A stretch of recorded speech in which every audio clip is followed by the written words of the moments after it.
Selamat pagi. Selamat pagi cikgu. Awak apa khabar? Baik cikgu. Baru habis kelas ke tadi? Baru di kelas. Admit cikgu, pening cikgu. Admin, faham cikgu faham. Jadi sebelum kita mulakan sesi kita pada hari ini, cikgu nak tanya awak lebih selesa guna bahasa Melayu ke bahasa Inggeris? Saya lebih selesa guna bahasa Melayu cikgu. Bahasa Melayu, okey, tak ada masalah. Dan sebagai permulaan, cikgu nak perkenalkan diri cikgu terlebih dahulu. Nama cikgu, Cikgu Azimin, dan awak panggil saya Cikgu Azimin. Dan saya merupakan guru kaunseling awak pada hari ini. Dan nama awak? Nama saya Siti Aisyah dari kelas Galileo 5. Galileo 5. Okey, baiklah Aisyah, sebelum kita mulakan sesi kita pada hari ini, cikgu nak terangkan kepada Aisyah terhadap peranan cikgu pada hari ini. Jadi cikgu merupakan kaunselor Aisyah, dan cikgu sebagai kaunselor akan mendengar apa yang Aisyah nak katakan pada hari ini, dan cikgu akan tolong Aisyah, membimbing Aisyah untuk mencari jalan penyelesaian kepada masalah Aisyah. Dan untuk cikgu lebih faham akan masalah Aisyah, cikgu nak Aisyah berasa selesa untuk meluahkan apa saja yang dalam minda Aisyah, jadi supaya kita boleh lihat dan mencari jalan penyelesaian bersama. Tapi kalau saya cerita kat cikgu, cikgu akan beritahu orang lain tak? Jangan risau Aisyah, apa yang kita bincangkan pada hari ini ialah di bawah akta kerahsiaan, di mana cikgu tak boleh kongsi kepada sesiapa pun apa yang kita bincangkan pada hari ini, kecuali 3 sebab, iaitu Aisyah ingin mencederakan diri sendiri, kedua Aisyah ingin mencederakan orang lain, dan yang ketiga di atas perintah mahkamah. Jadi Aisyah faham? Faham cikgu. Ada soalan? Setakat ini tak ada cikgu. Okey, kalau tak ada soalan, cikgu nak tanya, Aisyah pernah pergi ke sesi kaunseling sebelum ni? Oh, tak pernah cikgu, ni kali pertama. Oh, kali pertama. Baiklah, tak ada masalah. Jadi, untuk sesi kaunseling kita pada hari ini, ia akan berlangsung selama 20 minit, dan selepas tamat sesi ini, cikgu perlukan kepastian sama ada Aisyah perlu datang untuk sesi kaunseling yang seterusnya pada masa akan datang. Jadi, Aisyah faham tak? Faham Ada soalan? Setakat ini tak ada. Okey, kalau tak ada, marilah kita mulakan sesi kaunseling kita pada hari ini. Jadi, pertama cikgu nak tanya latar belakang Aisyah, seperti berapa orang adik-beradik, pekerjaan ibu bapa, tinggal kat mana? Saya anak sulung daripada 7 orang adik-beradik. Mak saya tak bekerja, saya rumah sepenuh masa. Ayah saya pula polis. Saya tinggal dekat kuartus polis yang dekat simpang depan sekolah. Kuartus yang dekat sekolah ni? Simpang depan cikgu. Cikgu tahu. Dan baiklah Aisyah, jadi lepas cikgu dah tahu latar belakang Aisyah, boleh cikgu tahu tujuan Aisyah datang ke sesi kaunseling pada hari ini? Sebenarnya cikgu, saya ada masalah dengan keputusan exam saya cikgu. Makin Keputusan merosot. yang Exam pertengahan tahun. pertengahan tahun. Makin merosot cikgu, saya pun stres. Saya rasa macam stres sangat sebab exam sebelum ni saya dapat E cikgu. Dapat banyak E, tapi untuk exam pertengahan tahun ni tak tahulah kenapa saya merosot teruk sangat. Saya dapat especially untuk keputusan chemistry dengan admit saya. Chemistry saya dah sebenarnya dapat B cikgu. Tapi tiba-tiba yang ni saya teruk sangat dapat E. Cikgu saya pun macam dah marah-marah saya, kenapa awak teruk sangat? Lepas tu untuk admit pula saya sudah dapat E cikgu. Tapi tiba-tiba kali ni saya dapat D. Saya down sangat cikgu. Kalau begitu, jadi masalah yang sekarang ni Aisyah rusing dengan pelajaran Aisyah yang semakin merosot. Betul cikgu, saya stres sangat. Saya tak tahu kenapa saya jadi macam ni. Saya rasa maybe juga saya macam tak banyak masa untuk diri saya sendiri. Sebab saya selalu stay up pukul 2-3 pagi cikgu untuk siapkan kerja sekolah. Boleh cikgu tahu tak kenapa Aisyah perlu macam stay up sampai lewat malam untuk belajar? Sebab kalau lepas habis sekolah tu, kawan-kawan saya selalu ajak keluar.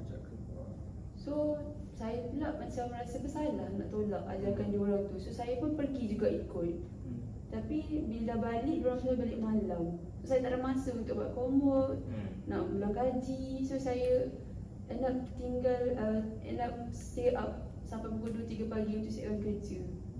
Jadi maksudnya sekarang pengaruh rakan-rakan Aisyah lah yang jadi faktor utama kenapa Aisyah macam tak ada masa untuk belajar sekarang.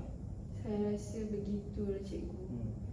Rakan-rakan saya habiskan masa keluar lepak-lepak, pergi sana pergi mall tanpa ada tuju, menyebabkan saya tak ada masa langsung untuk diri saya sendiri. Tapi saya rasa bersalah sebenarnya nak tolak ajarkan diorang sebab diorang adalah kawan yang saya rapat sejak saya sekolah rendah lagi. So grup kumpulan ni memang paling rapat dengan saya sebab masa sekolah rendah saya dianggap macam budak nerd. So tak ada orang nak kawan dengan saya cikgu. So saya rasa bersalah kalau saya tolak ajarkan diorang. Jadi bagaimana pula dengan keputusan kawan-kawan Aisyah, baik atau tak? Masalahnya cikgu, diorang semua perform cikgu. Saya dapat nombor 1, dapat A+ untuk semua subjek. Boleh kira keputusan yang baik lah. Ya cikgu, saya je macam ni, saya pun tak tahu kenapa. Cikgu boleh rasa yang Aisyah sebenarnya bukan saja runsing tak ada pelajaran Aisyah sekarang ni, tapi Aisyah rasa macam turut terbeban dengan ajakan kawan-kawan Aisyah. Ya cikgu. Yang macam terlalu kerap ajak Aisyah keluar dan yang membimbangkan Aisyah lagi, Aisyah tidak mampu untuk mendapat keputusan yang cemerlang seperti mereka. Ya cikgu. Macam tu. Ya. Jadi sekarang ni cikgu nak tanya, Aisyah rasa macam Aisyah takut dipulaukan dengan kawan-kawan Aisyah ke kalau Aisyah tolak ajakan mereka? Dan boleh tak Aisyah jelaskan lagi? Saya takut sebab saya takut kalau macam saya tak nak keluar dengan diorang rasa macam tak syok lah budak ni tak nak keluar, tak nak have fun macam tu. So nanti lambat laun diorang akan macam biarlah Aisyah tu tak naklah kawan dengan dia tak ni lah, tak suka Aisyah nak belajar je. So menyebabkan saya rasa macam saya takut tersisih cikgu. Jadi andai katalah Aisyah tolak ajakan kawan-kawan Aisyah, mereka ada ke macam like ugut Aisyah, nak pukul Aisyah ke, nak pulaukan Aisyah, ada ke diorang ugut macam tu? Saya rasa macam tak pernah lah sebab saya pernah tolak ajakan diorang sekali. Tapi cuma saya macam miss out banyak benda, macam tertinggal banyak benda. So saya rasa macam tak nak ketinggalan. Sebab tu saya terima juga ajakan diorang walaupun saya tak nak. Jadi sekarang Aisyah just rasa takut lah kehilangan kawan-kawan Aisyah yang ada sekarang. Ya cikgu, saya takut. Jadi tunggu, cikgu nak buat ringkasan sedikit. So apa yang cikgu faham setakat ini, Aisyah risau akan prestasi akademik Aisyah yang semakin menurun. Dan antara faktor utamanya adalah kawan-kawan yang asyik ajak Aisyah keluar. Dan Aisyah tak ada masa untuk belajar, untuk ulang kaji, buat kerja rumah. Dan masalahnya juga Aisyah tak tahu cara nak tolak ajakan mereka. Ya cikgu. Aisyah tak nak ikut ajakan mereka. Betul ke apa yang cikgu cakap? Betul cikgu, betul.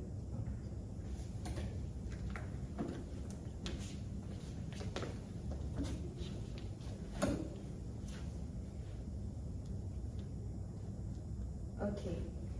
Sekarang Azmin rasa apakah punca utama kepada keputusan sebab keputusan Azmin merosot? Adakah sebab kawan-kawan ataupun Azmin jarang mengulang kaji pelajaran? Secara jujurnya cikgu, saya rasa lah kawan-kawan saya lah faktor utamanya sebab daripada saya memang dah rapat dengan diorang, dia buatkan saya macam jarang ulang kaji sebab diorang asyik ajak saya keluar. Jadi tak faham pula saya ni jenis yang sangat lemah dalam mengawal diri sendiri. Saya mudah-mudah terikut. Jadi saya macam tak tahu macam mana nak tolak. Saya faham. Tapi macam apakah perasaan Azmin bila macam Azmin ikut juga kawan-kawan Azmin tu keluar walaupun sebenarnya Azmin tak nak? Secara jujurnya lah cikgu, saya macam sedikit menyesal lah. Lagi-lagi selepas dapat tahu perpisahan saya hari itu. Sebab saya rasa, sebab saya nak luangkan masa dengan mereka, saya rasa macam saya kena korbankan masa belajar saya. Macam tu lah. Sebab sebelum ni walaupun keputusan saya perpisahan yang sebelum yang tengah tahun ni agak baik, tapi sebenarnya saya seorang pelajar yang perlukan banyak masa untuk faham sesuatu topik dalam subjek tu. Jadi dengan kewujudan kawan-kawan saya sekarang, saya memang tak ada masa langsung untuk macam nak ulang kaji. Dan saya rasa agak marah lah dengan diri saya sebab saya macam tak ada pendirian sendiri, tak tahu macam mana nak cakap no kepada mereka. Dan saya macam marah juga sebab saya ni macam, saya rasa saya takut sangat kehilangan mereka. Tapi saya tak tahu pun mereka ni kisah ataupun tak, sama ada saya ikut atau tak. Dan mungkin mereka masih berkawan je dengan saya walaupun saya cakap tidak. So dari itu saya rasa sangat bodoh. Dan saya tak dapat keputusan baik seperti diorang juga. Jadi saya rasa macam saya fikir terlalu banyak sekarang cikgu.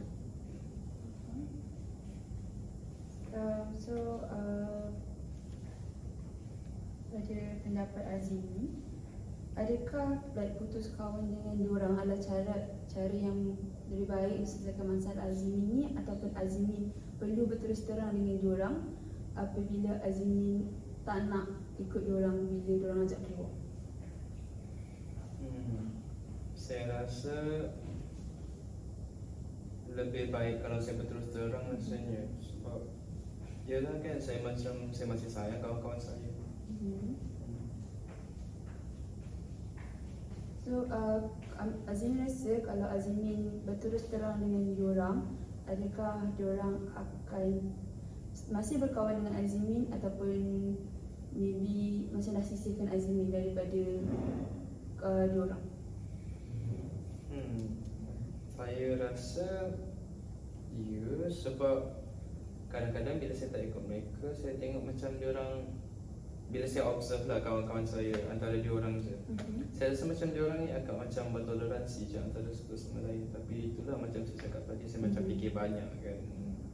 So Azimi rasa diorang akan faham Azimi kalau Azimi kata tak nak, macam tu ke? Oh ya, okey, baiklah. So jadi nampaknya pada pendapat Azimi, berterus terang dengan kawan-kawan Azimi adalah cara yang baik lah untuk selesaikan masalah Azimi dengan kawan-kawan Azimi ni, betul kan? Ya. Okey. So yang paling penting, Azimi kena berkomunikasi dengan cara yang baik, gunakan perkataan yang sopan, jangan macam ikutkan emosi sangat, okey?